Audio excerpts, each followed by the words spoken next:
Ito pong Pajero ay isang full-size SUV na tinatawag din po sa North and Latin America na Montero.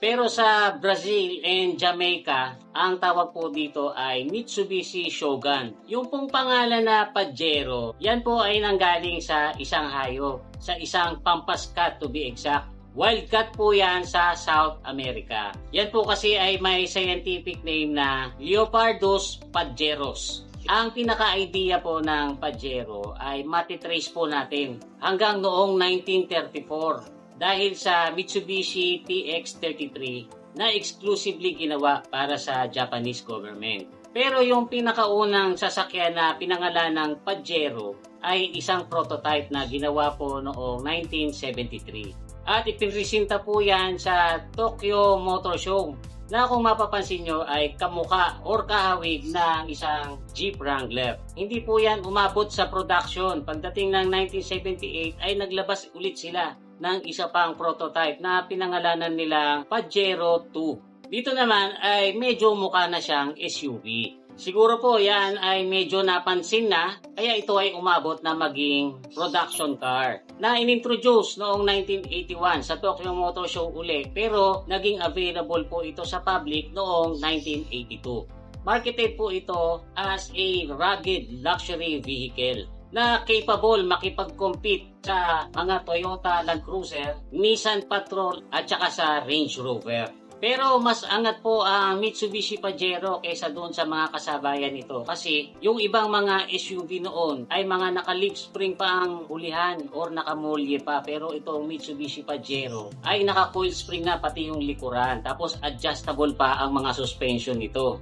Naka 2-speed part-time 4-wheel drive. Tapos, ang maganda pa nito ay available ito sa 2-door or 4-door variants. Noong mga panahon po na ito ay very active ang Mitsubishi sa rally. Gamit-gamit nila noon yung Lancer GSR. Kaya naisip nila na magandang marketing kung ilalaban nila itong Pajero sa rally. Particularly sa Paris to Dakar Rally. Kaya pagdating nga po ng 1983 ay sumabak na po ang Pajero sa 1,200 km race ng Dakar. 385 po sila lahat na participants doon at nakapwesto naman po ang Pajero na pang-11.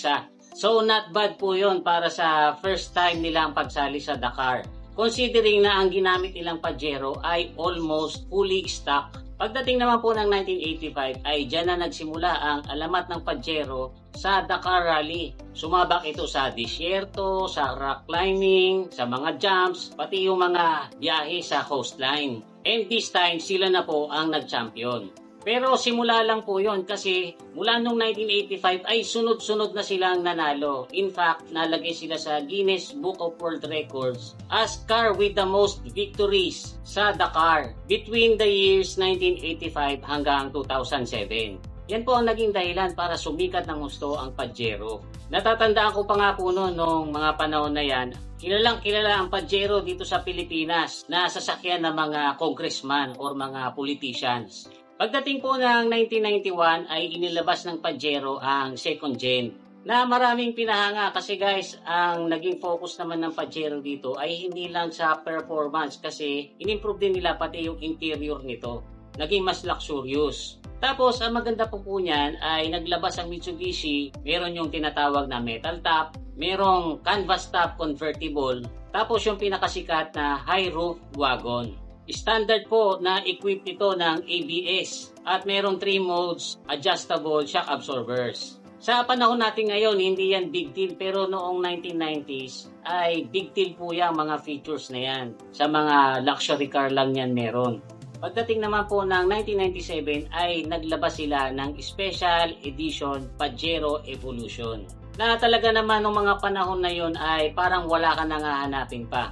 Kasi yung malupit na performance ng Pajero ay pinartneran pa ng race-inspired looks. Ang makina nito ay 3.5 liter Mavec V6. Although naturally aspirated lang yan, ay kaya po nito magbigay ng hanggang 276 horsepower. Naka 4-wheel independent suspensions. Made of aluminum ang hood nito para mas magaan, parang sa Lancer Evo. Meron na rin po itong skid plate. Tapos, available lang po ang Pajero Evolution sa two-door design. Yan daw ay para mas magaan. Ito po ang ginamit ng Japanese driver na si Kenjiro Shinosuka na nanalo sa Dakar noong 1997. Pero bukod po dito sa Japanese driver ng Mitsubishi Pajero ay nagkaroon din po sila ng German na driver, tapos babae. Yan po si Jutta Kleinschmidt na nag-champion naman noong year 2001. Siya po ang first and only female champion sa Dakar Rally hanggang sa panahon na ito. 1999 naman po ay inilabas ang third generation Pajero na nanalo din ng 5 beses sa Dakar Rally. Iba na po ang platform nito kaysa dun sa mga naunang Pajero. Kasi this time, unibody monocoque frame na po ang design nito. Hindi katulad ng mga naunang Pajero na may mabigat na ladder frame chassis sa baba tapos pinatungan ng body. Ang highlights pa po sa design ng third generation Pajero ay mas inatras nila yung posisyon ng makina para medyo gumitna ito. Tapos yun naman posisyon ng gas tank ay inabanti nila ng konti para mapunta rin ito medyo sa gitna. Ang gusto po kasi nila ay ma-perfect ang weight distribution nito, which is naging effective kasi 5 times nga pong nanalo itong third generation Pajero sa Dakar Rally. Kaya lang guys, pagdating po ng 2006 ay dyan na po nagsimulang mag-fade itong kasikatan ng Pajero. Kasi ito po yung mga panahon na unti-unti nang nauuso yung mga SUV na mas maliliit na kung tawagin natin ngayon ay mga compact or subcompact SUV at saka yung mga crossover. Na karamihan ay mga two-wheel drive na lang. Kasi ang focus po nitong mga ganitong maliliit na SUV ay for city driving. Pero ang naging edge naman po nitong mga maliliit na SUV ay mas affordable. Tapos hindi rin po nakatulong sa image ng Pajero noong mga panahon na ito na hindi na sila nananalo sa Dakar mula noong 2007. Hanggang sa dumami na nga po ng dumami ang mga car companies na kisawsaw sa paggawa ng mga compact, subcompact at saka mga crossover SUV na unti-unti ay sumisira doon sa market ng mga full-size SUV na talagang mga capable sa off-roading tulad ng Pajero. 40 years pong nag-exist sa market ang Mitsubishi Pajero at more than 3.3 million units ang naibenta sa loob po ng 40 years na yan. At sadly, noong 2021 ay discontinued na po ito.